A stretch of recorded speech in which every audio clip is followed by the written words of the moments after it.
Sup mga kasama, nandito na naman ako at nandito na naman tayo kasama ko. Meron tayo dito. Ito, tingnan natin. Meron tayong sharp.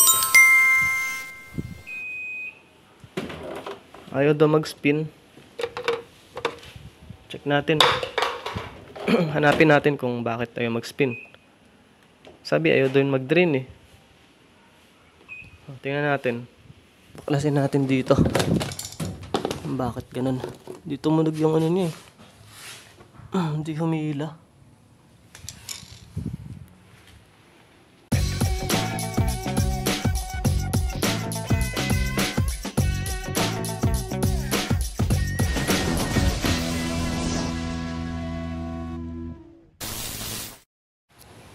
Tinester ko na yung drain motor. May sukat siya 4K.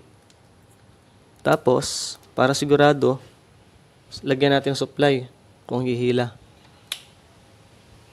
Humila siya guys. Amazing! Humila. Ibig sabihin buo yung drain motor natin. Ang problema natin sa motherboard niya. So ayan guys. Sinuli na natin. Ang trabaho nito, paghila niya, bagsak tubig. Then, palit ng clutch. Para sa spin. Nag-spin kanina, nakita nyo. Kasi, wala na naman tubig kaya nag-spin. Na-detect ng water level sensor natin na ubos na yung tubig kaya nag-spin siya. Ang problema, hindi nga niya mahila pero wala ng tubig kaya nag-spin.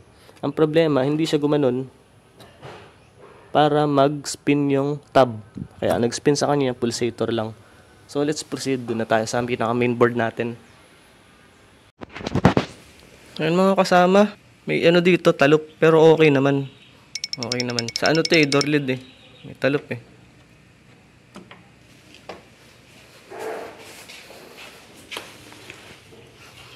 So, pag sira kasi board, papaliwanag ko, pag sira yung board, ayaw niya mag-refill, ayaw mag-spin, kasi iisa sila ng supply na pinanggalingan.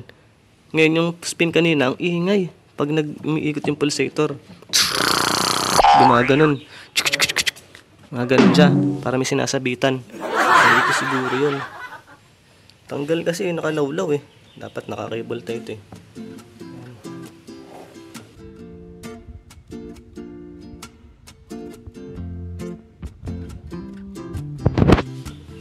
Ng blower. So yun ang problema kaya hindi umabot sa ano. Sira yung supply. Ayun mga kasama oh. Dito siya nagayat eh. Nagayat nitong ano, cooler, blower. Kaya ang maganda dito maging mapanuri tayo. Ito mo, akala ko board agad. Check natin doon, may putol na wire pero hindi naman pala yun. Para sa door lid lang yung putol doon. Okay naman. Titipan ko na lang. So, nandito pala. Akala ko board na agad eh. Anyway, kahit board. Ang issue sa board, ayaw mag-refill, ayaw mag-spin. May problema sa board yun. Nagagawa pa naman natin yun. Pero wala pa akong video na i-upload na ganun. Pero, nagagawa yun. So, ito ang gagawin natin. Ipa natin yun. Pinutol ko na. Kasi, buti nga, hindi pumutok eh. Yan. Tapos, testing natin. Pag ayaw pa rin, proceed tayo sa mainboard. Check natin mga kasama. May narinig kayo, humila na eh. Saan ganyan? Oh. Oh, humila na. Ibig sabihin ng humila na, may supply na yung drain. So, ang iikot na sa kanya, yung tab. Tingnan mo. O yan. Tab dapat iikot. Tapos pag pinost ko, tutunog yan. O, di ba? Ganun yun.